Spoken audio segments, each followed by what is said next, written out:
Hey, family, Tacc, man. A little late today. I had the maid to come in and do the crib over, man. I needed an overhaul. bad. I've been in here for the last, since last year. I've had people come in to clean, but not like this girl. This girl, 'cause this is the girl who used to clean my house when I had money.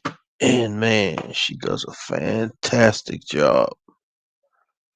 You know, and just made my day. I had to go to the doctor today. Um, like y'all, I've told y'all in the past, I was shot, and my hip and my femur was shattered, so they had to put it back together. And part of it is still not all the way fused. The bone is like split, but it's coming in together. It's starting to fuse now, so it's going to take about 2 years. But like the program it says, through adversity comes change. You know, and we just gotta keep striving. To do the right thing no matter what. I don't know how these joints work. Hopefully one day I'll get to learn them. But yeah, so that was good. Tomorrow's Juma, and my old head, his birthday, so we're going out. He made 83. It's a blessing, man.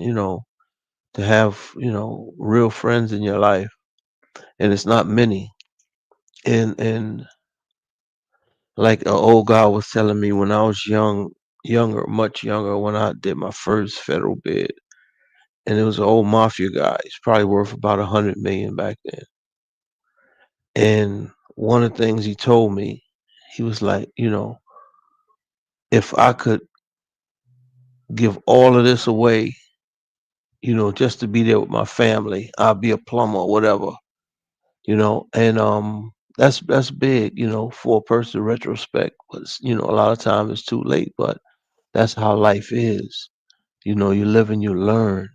So many lessons I learned growing up in federal prison. And it's not to glorify, it's just that, when you young and incorrigible, a lot of times, um, if you're not around the right kind of people, it could distort your thought process to whereas you don't even um see life in the right perspective. All right, somebody just came on. Big up, big up.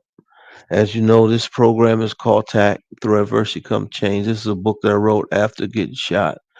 And like I said, I didn't let it make me bitter. What I did is uh make me better.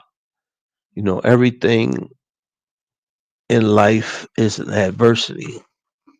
And we all have adversities, but it's what you do with your adversity. Whether you're gonna say why me or woe is me, and the things that a lot of people do when they have hardship, instead of ask yourself first, like, what did I do to put myself in there, and what it is that God is trying to show me, why He put me in where He put me at. Like I tell you, second principle, no, the second article, my bad, of TAC is wherever you at in life, God put you there because He's driving the car, and He makes no mistakes. And you must ask yourself what it is that I've done to put myself in this position. And a lot of times, a lot of us don't want to face the facts of the things that we've brung in our lives. And if we're ever honest, and really retrospect, we'll be able to tell ourselves the truth. But a lot of people are not going to do that, and it takes time. Like I said, it took me almost 60 years to get to the place that I'm at peace with me. You know, I finally learned to love me, and I don't put anything before me but God. And my whole thing is to help each and every person that I can to be better. It's so much going on in the world, and we're so lost because we've been lied to, hoodwinked, bamboozled, led astray by people who just wanted to use us to monetize themselves. And now the hens are coming home to roost. There's so many things on here with this whole administration is being challenged, and it's a good thing. You know, a lot of times we have to be patient, let go, and let God. Of course, I know it's not only me, but a lot of people wished, that something would be done about what's going on, and it's far from over. But now things are starting to, be exposed, man. And we were born with moral scruples and principles. And my thing is like we have to always have some kind of integrity. It's just like when I became Muslim, right? The first book I read was Muslim Morals and Manners, the adab on how to live right. And a lot of people, you know, worship the dollar. One thing my mother always told me when I was a kid, she said, never worship money because money is just a tool to get the things you need in life. And that's all it is. But we put more emphasis on it, and a lot of people will do a lot of things that go against God to get it. And it's not that deep. It's mathematics. You have to learn how money works, what's going on in the world, and you have to pay attention, especially right now, you know, with the way things are going. It's kind of easy to make money because you got a certain person tweeting and saying certain things, let you know which direction things will go in from day to day. And we have to be able to use our minds. It was a senator from out of Pennsylvania, David Hayes, and when I did my first bid, he taught us financial concept and value investing. And one of the things that he taught us, and the reason why he taught us, is because he said, look, and he was a sex offender.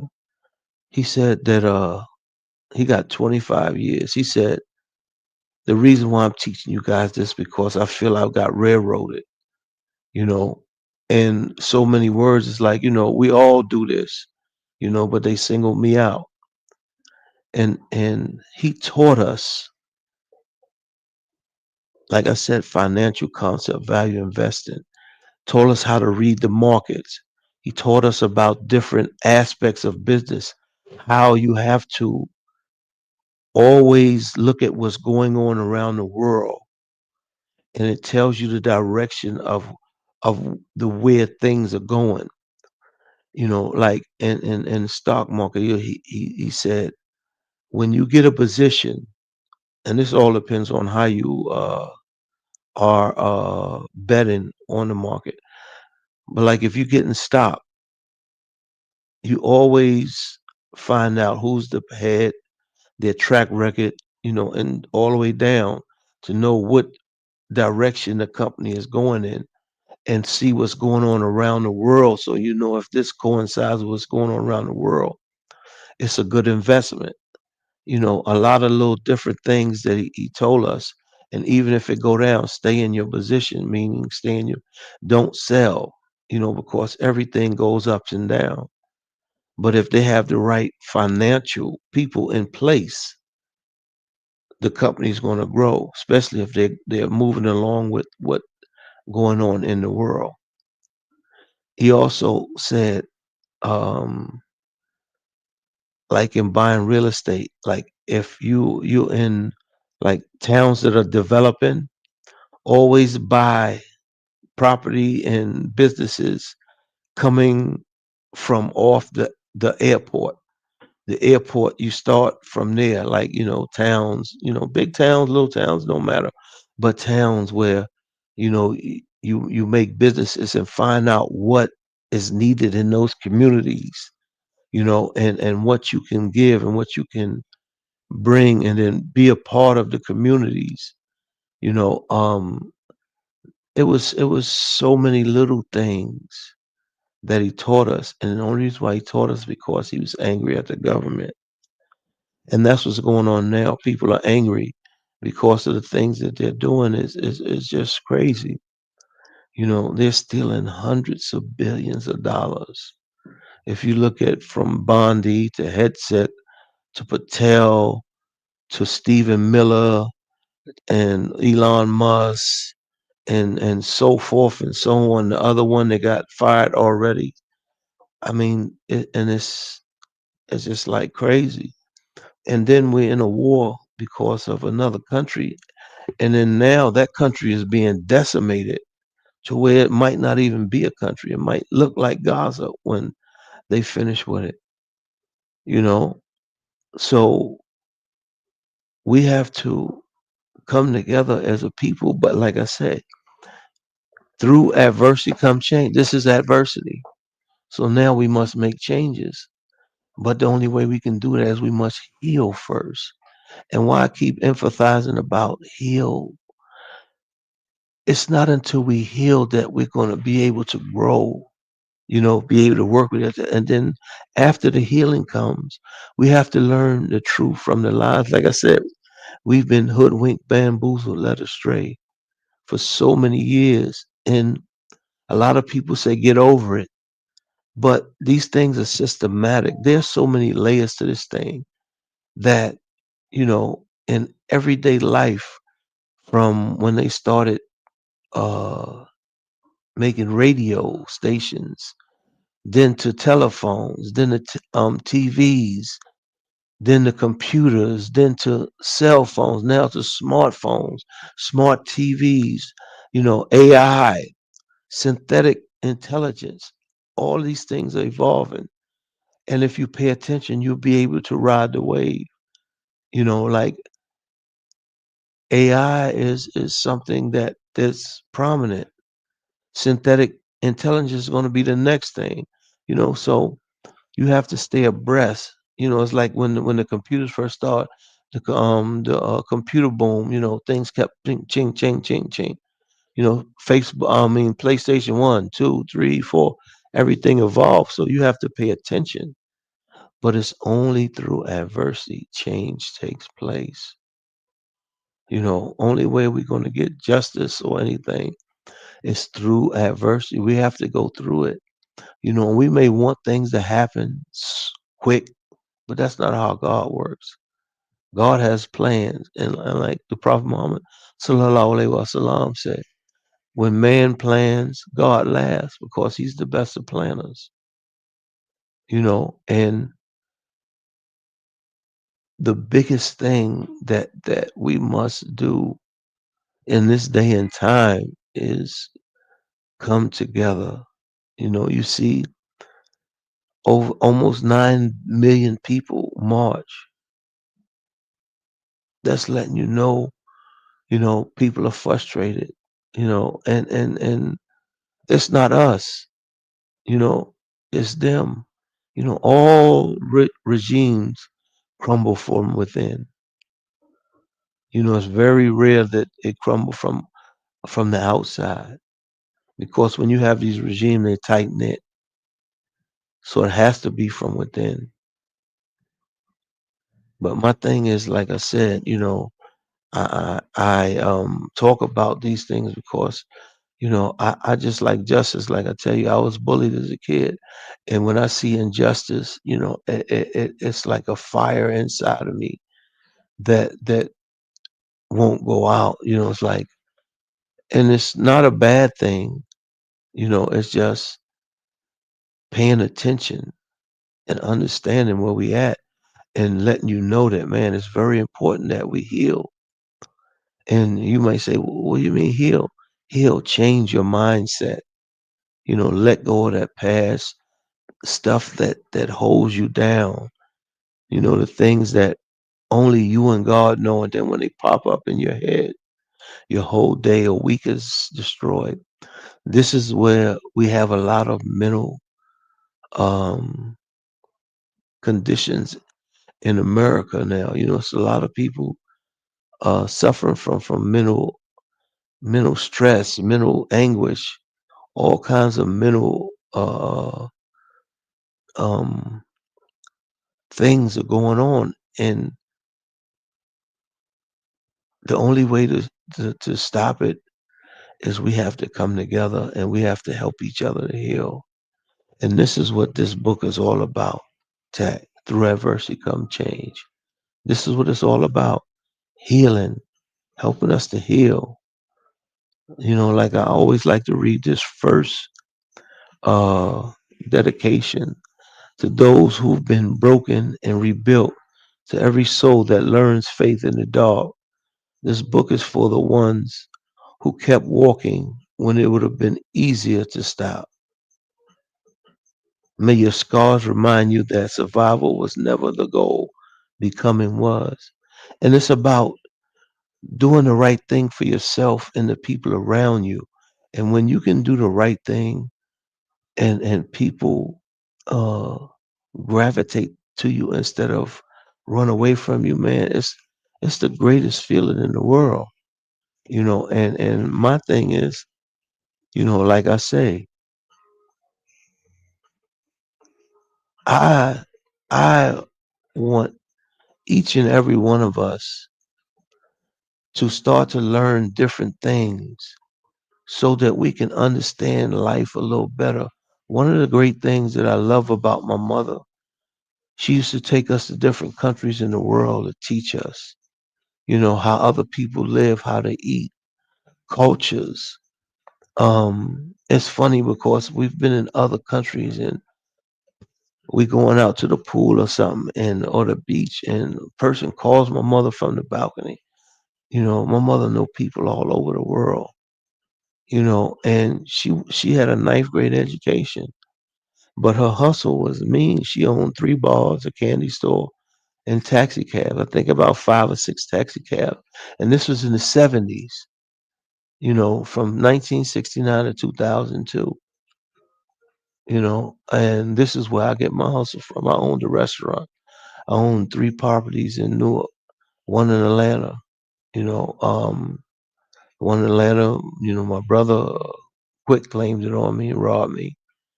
The three in Newark wound up getting sold when I went to prison for the second time. And my restaurant, my wife and family just let it go after it was ready to be open. And I don't blame nobody. Everything, like I tell you, I forgave everyone, but most importantly, I forgave me. And when you forgive yourself, man, it's a whole new level of peace because you let go all of that stuff from the past. And my mouth is kind of dry because I had to take a pill because my leg was hurting. Um, but when you learn peace, man, you want nothing but love for everybody. You want everybody to be able to feel the peace that you feel because it's nothing like it. You can't even buy it. Like they say, billionaires would love to have peace, but they can't buy it. You know, it's something that you have to earn, and it comes in time. It comes in time. And you must be patient and you must stay on course. But I want to read some of this book right now. It's chapter 13, Appreciate. And what I was saying when I said appreciate is when you appreciate love, you have an understanding, acceptance, but an achievement of understanding what love is. And when you appreciate it, you'll do everything in your powers never to lose it. Because love is the strongest force in the universe. It can make you the happiest and it can make you the saddest. It's up to you. But right here, the quiet wealth. Appreciation begins where entitlement ends. It's not what about what is. The air in your lungs,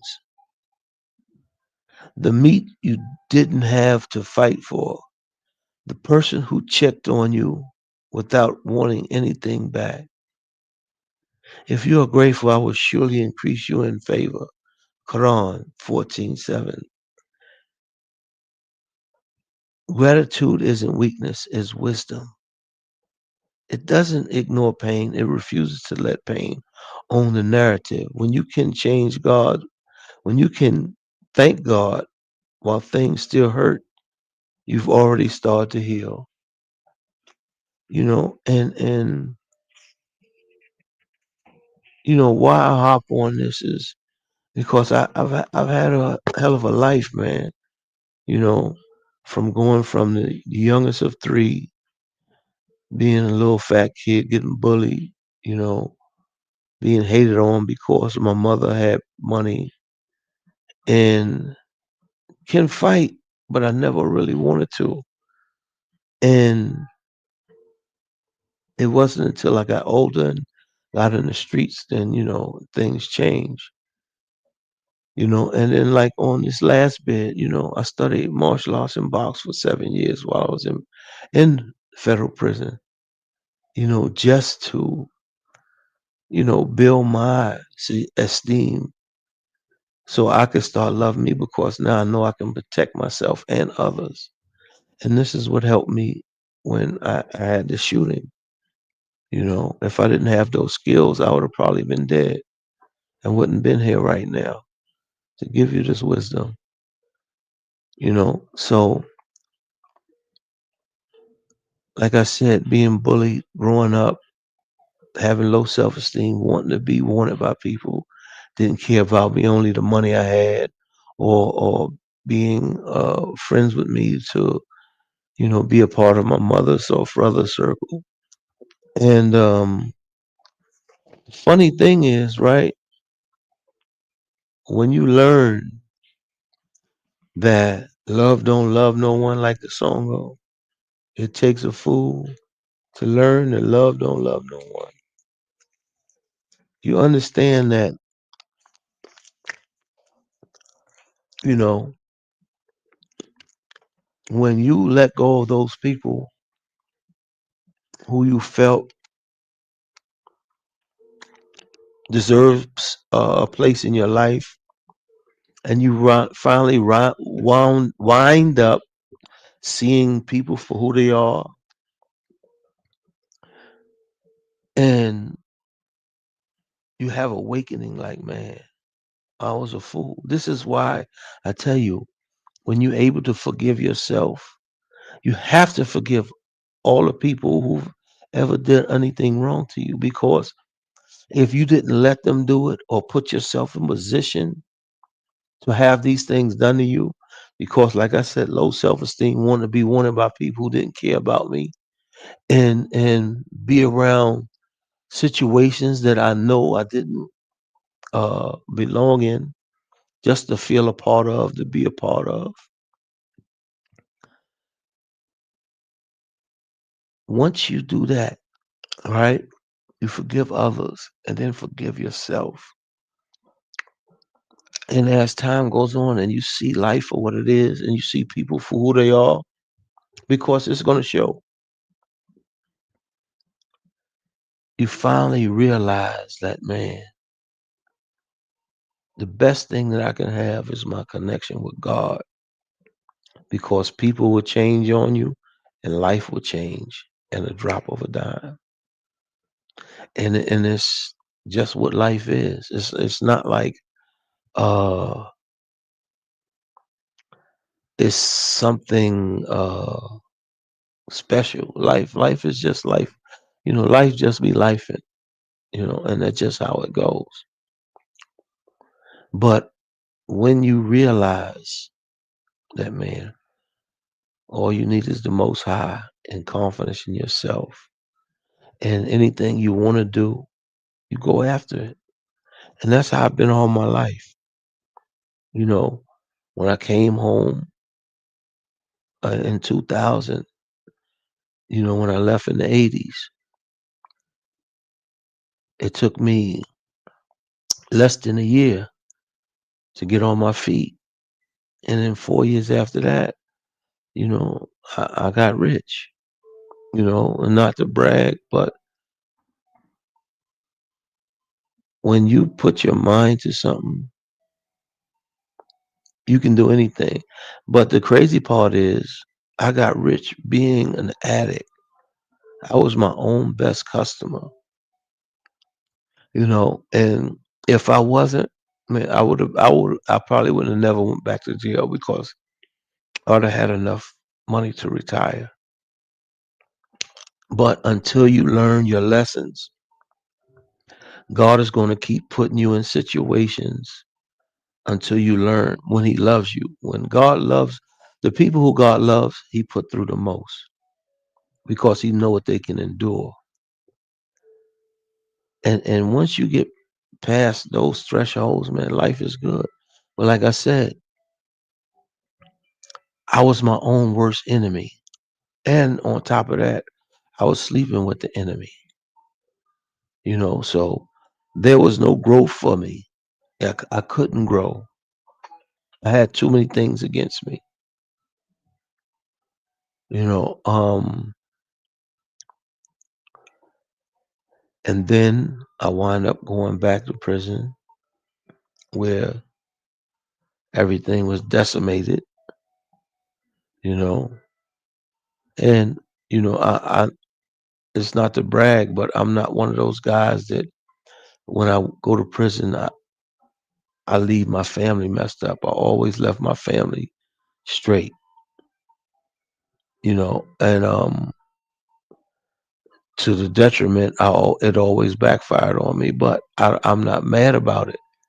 I just thank God that I was in a position that no one can say, yeah, he was a deadbeat, even though I've been called that.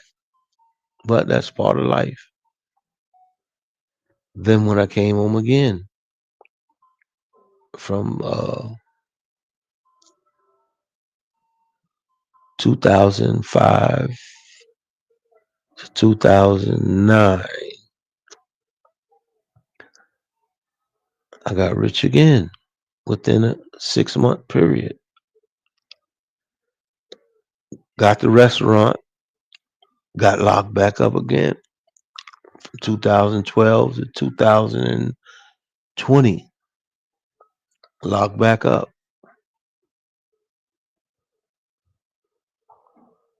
from 2021 to 2023, violation, which was a wrongful violation. And inshallah, I'll be able to put that lawsuit in because they let me go in 2000, 5 years, 3 months early. I was on the street for 8 months. I went to all kinds of doctors. They let me go for medical.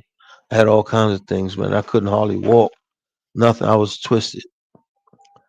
Osteoarthritis in my spine, hips and knees, glaucoma, high blood, high cholesterol, third stage kidney disease, edema, man, acid reflux, all kind of stuff. So one of the things they told me was follow the doctor's instructions. Do not follow no one else's instructions. So in the interim of going to my doctors, I'm in the halfway house. I got the ankle monitor on. There was a supervisor that for some reason didn't like me for whatever. Never had a problem, nothing with him.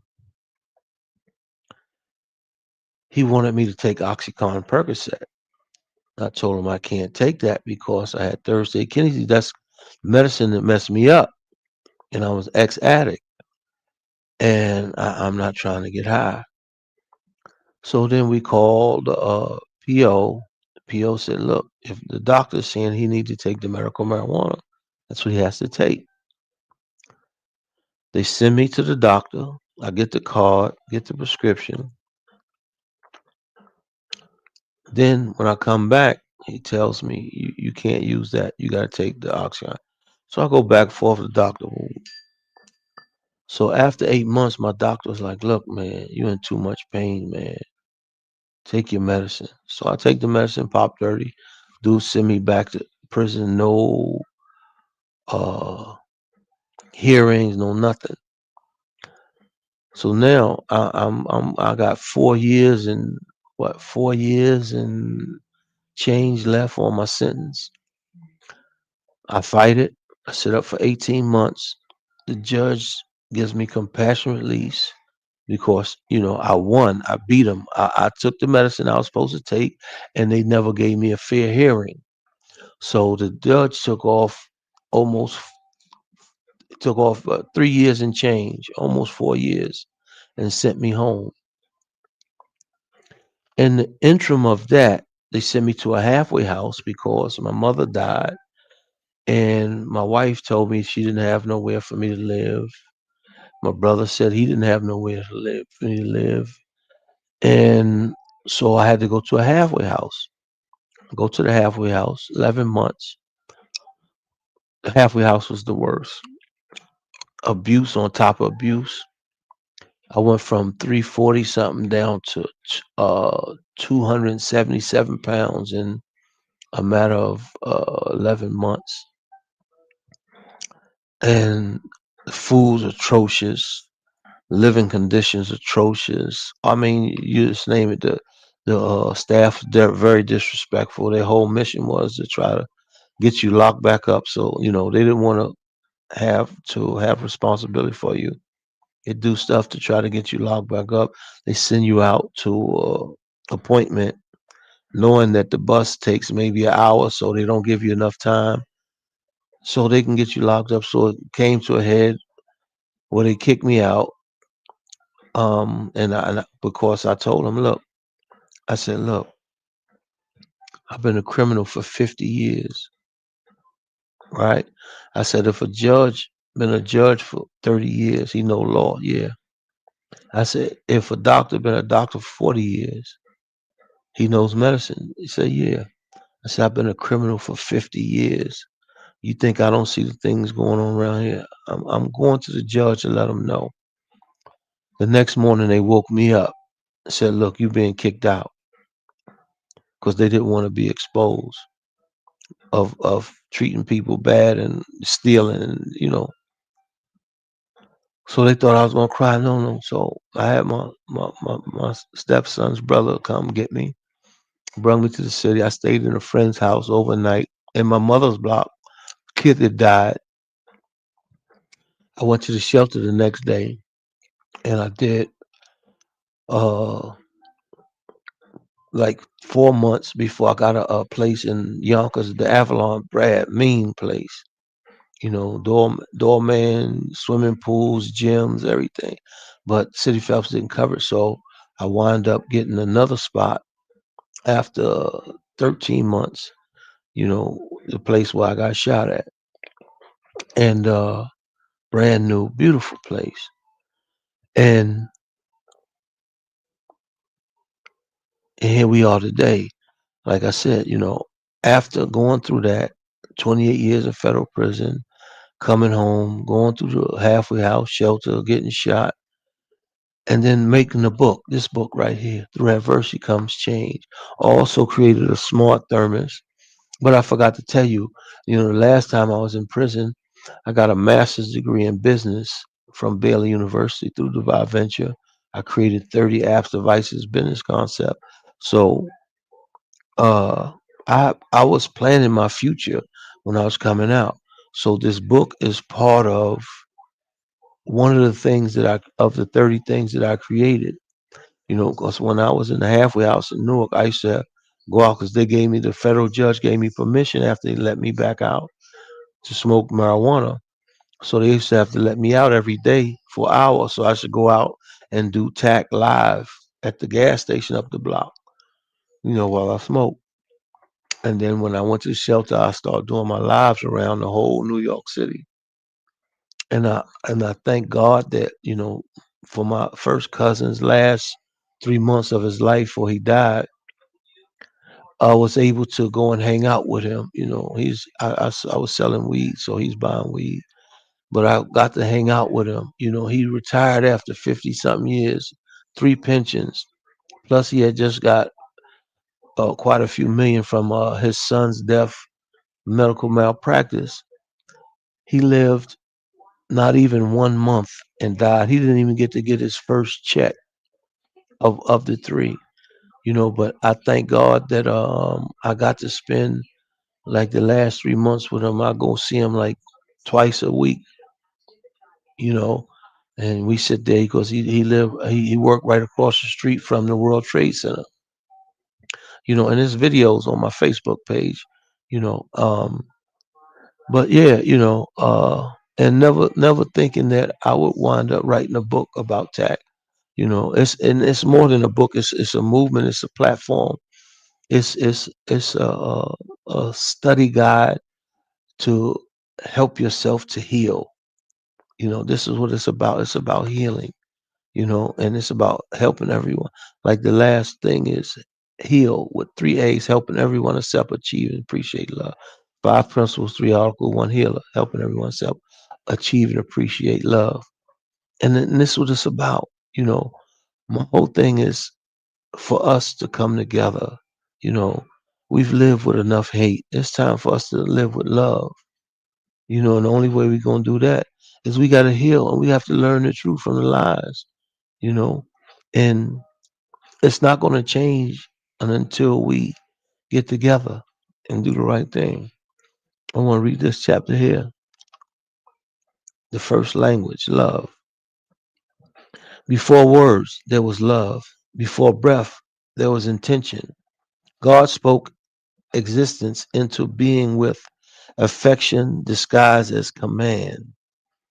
God is love. 1 John 4:8. Everything that grows, heals, or forgives borrows from that source. Love isn't just emotion, it's design, the thread that keeps chaos from winning. Rumi called it the bridge between you and everything. When you start seeing through that bridge, enemies blur into teachers and strangers start to feel like mirrors. The fire and the flood. Love doesn't only lift, it exposes. It will pull up every root of ego and fear until you either surrender or split. And we created you in pairs that you may find tranquility in them. Quran 30:21. Real love refined. It's not about possession, it's about purpose. The same fire that warms also purifies. When you love, you risk, but risk is the only doorway to revelation. Labor of loving. Love isn't for the faint. It's daily work, patience, forgiveness, listening when silence would be easier. Love your enemies, bless them that curse you, do good to them that hate you. Matthew 5:44. You learn that love doesn't fix, it frees. It doesn't demand sameness, it celebrates difference. It teaches compassion without condition. Maya Angelou said, love recognizes no barrier. It jumps hurdles, leaps fences, penetrates walls to arrive at its destination full of hope. That's the blueprint of divine affection, the mirror of God. To love deeply is to see God clearly. Every act of mercy is a reflection of the maker. When you love, you align with creation itself. That's why love feels sacred. It's the closest we ever come to understanding God's heartbeat. Love is the strongest. Let me read that again. When you love, you align with creation itself. That's like they say, when you have a peaceful heart, animals flock to you, babies love you, children. That's why love feels sacred. It's the closest we ever come to understanding God's heartbeat. God's heartbeat is love. Love is the strongest force in the universe. It can make you the happiest or it can make you the saddest. It can break you open or build you whole. But whatever it does, it always changes you. And that's the point. And this is love, man. Love is the greatest feeling that a human being can feel. Like I even being uh disappointed in people, being crossed by so many people, um, and I still love everyone. I don't never stop loving them. I just know that it's best for me to be away from them, you know. And I always reflect on the blessings that I had with anyone. It's not like, oh man, everything was the worst thing ever. No, of course you had good times, you know, and I try to look at the good times. I don't reflect on the bad times, you know what I mean? Because that's just what they were. The bad times shaped and mold me to be the free spirit and the honest soul that I am today. So everything that people done to me was lessons that got me to where I was able to overcome them and gain my peace. And it's nothing like that. That's the greatest thing in the world, to have peace, man. Like I said, I just want to share my peace with everyone. I want you to be able to feel the peace that I have with the connection with the God of my understanding. And if you could see and feel what I feel and how he blesses me because I give him his, man, it would be a beautiful thing, man. But you must embrace this journey. You must uh, come aboard and do the work. And you must be 1,000% honest with yourself, not with me or no one else. It's with you. Only way you're going to be able to do it. You have to be able to be honest with you. And then and only then will you be able to achieve peace. And I'm going to end this note with love yourself, man. Get an understanding of the God of your understanding and get a relationship with him and just do the right thing with the rest of your life. Try to help as many people as you can so you can, gain favor with the Most High, so He can give you the peace that I got, so that you can get the blessings that He gives me. And like I said, I don't have a whole bunch of nothing. What I have is priceless, you know, and I thank Him for that. Tac man out. Peace. To tomorrow. Through adversity comes change.